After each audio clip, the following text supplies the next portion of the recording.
News Express on Global Television. We are live in the nation's capital, Abuja. I am Anthony Momodu. President Bola Tinubu has dismissed the chief executive officers of two agencies of the federal government.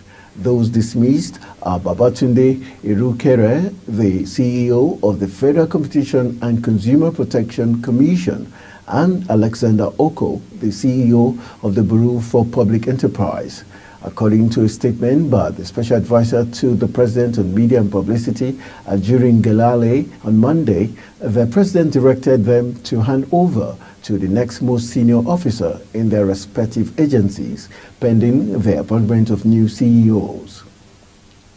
A few hours after she was suspended by President Bola Tinubu over the 585 million naira scandal yesterday, embattled Humanitarian Affairs and Poverty Alleviation Minister Dr. Betta Edu was not allowed to see the president at the Presidential Villa, Abuja.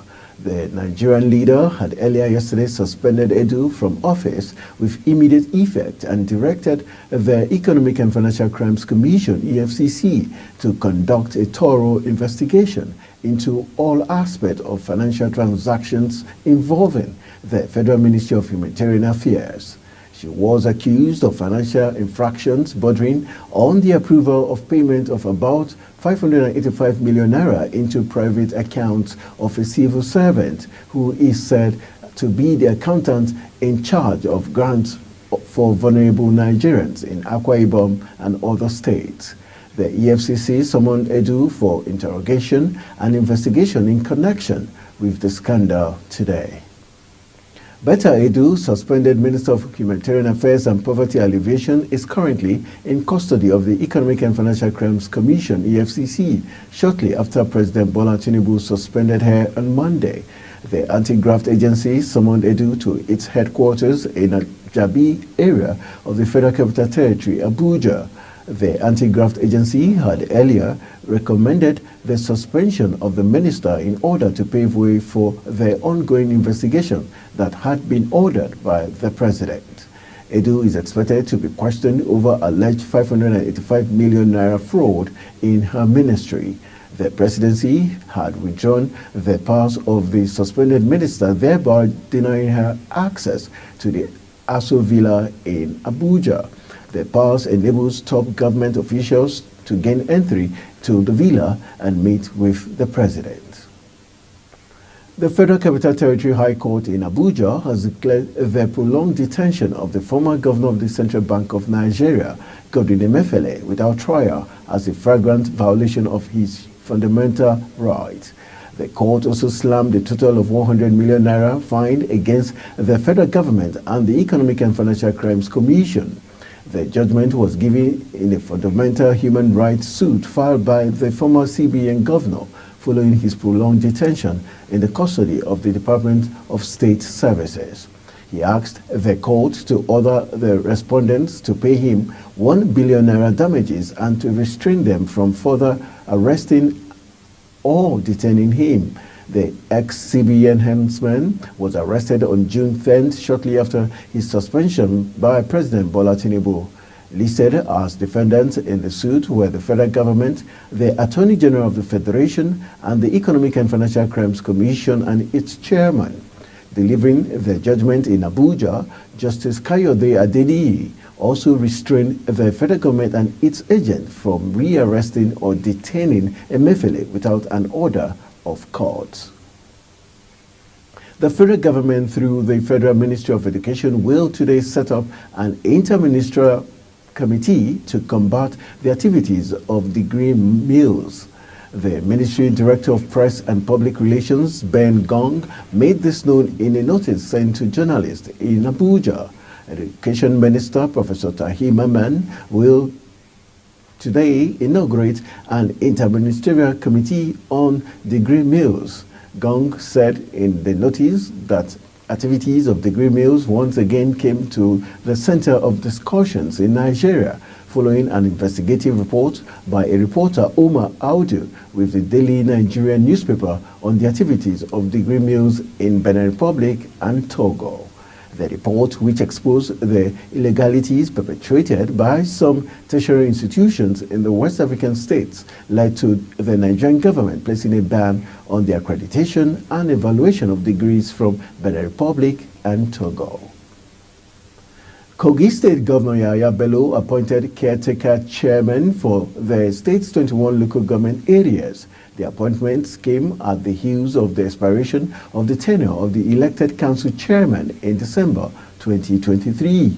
Bello's media aide, Onogu Mohammed, said in a statement issued in Lokoja on Monday that the appointments were following the reenacted law of the Kogi State outlining the establishment, composition, structure, finance, and functions of the local government areas. Governor Bello has approved the appointment of distinguished persons to serve as caretaker chairman for the 21 local government areas of the state. The governor's action is aimed at efficiently filling the void left by the former local government chairmen who have recently completed their commendable tenure of office. The Supreme Court has reserved judgment on the appeals by the All Progressive Congress candidate, Social Democratic Party and Labour Party and their candidates in the Delta State governorship election. The Court of Appeal in Lagos had affirmed the election of Sheriff Oborowore as the governor of Delta State, dismissing the appeals by the governorship candidates and their parties. Oborowore polled 360,234 votes to defeat his closest opponent, Ovie Omo Agege of the All Progressive Congress, who scored 240,229 votes. The Managing Director of Nigerian Port Authority, Mohammed Bello Koko, has urged the Maritime Workers Union of Nigeria to suspend its planned strike. Bello Koko, while disclosing this in a statement, said that the NPA has successfully brokered peace between the union and the operators in the oil and gas industry over non-compliance with stevedoring regulations. The MWUN had last week threatened to shut the nation's seaport, jetties, and oil and gas platforms on Tuesday over what it described as the continued refusal of the international oil companies and stevedoring contractors to comply with the stevedoring extant laws. Lack of access to work locations, lack of remittance of 3% of the MWUN levy by stevedorers.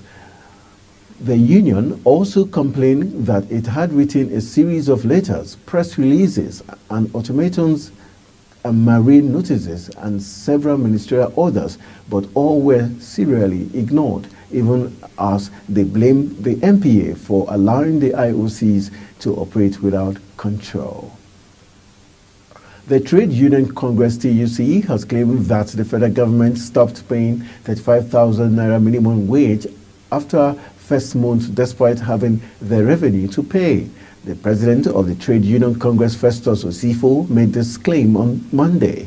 According to the TUC, the government has stopped the promised 6-month wage award payment after the first payment was made.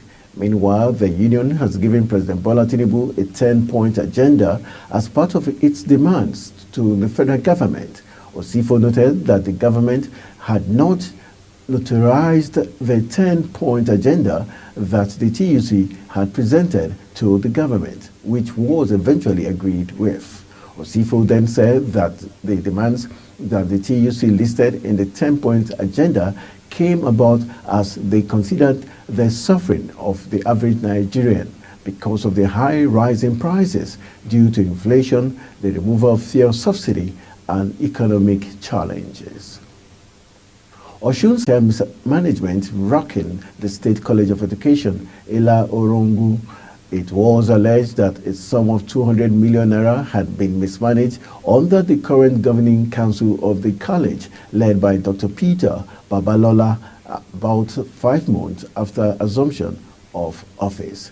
In a reaction to the allegation, Adeleke, in a statement by his spokesperson Olawole Rashid, obtained in Oshogbo on Tuesday, said he has directed that his chief of staff, Kazim Akinleye, should lead a committee to investigate the matter. According to him, the committee would look into the controversies that led to the accusations and counter-accusations between the chairman of the governing council, Babalola, and the college provost, Professor Jimo Afolabi. The committee is expected to report their findings and recommendations to the governor within 2 weeks. The Supreme Court has dismissed an appeal challenging the declaration of Hyacinth Alia as the winner of the Benue State governorship election by the Independent National Electoral Commission, INEC.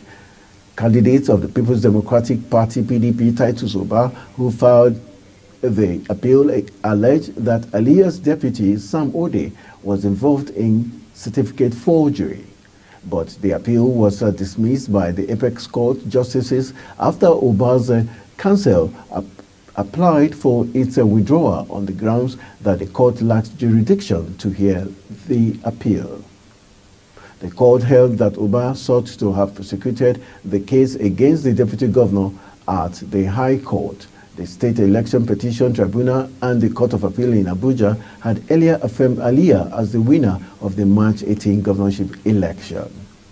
We're quite excited. It's 100% justice delivered. And the victory is for all the good people of Benue State.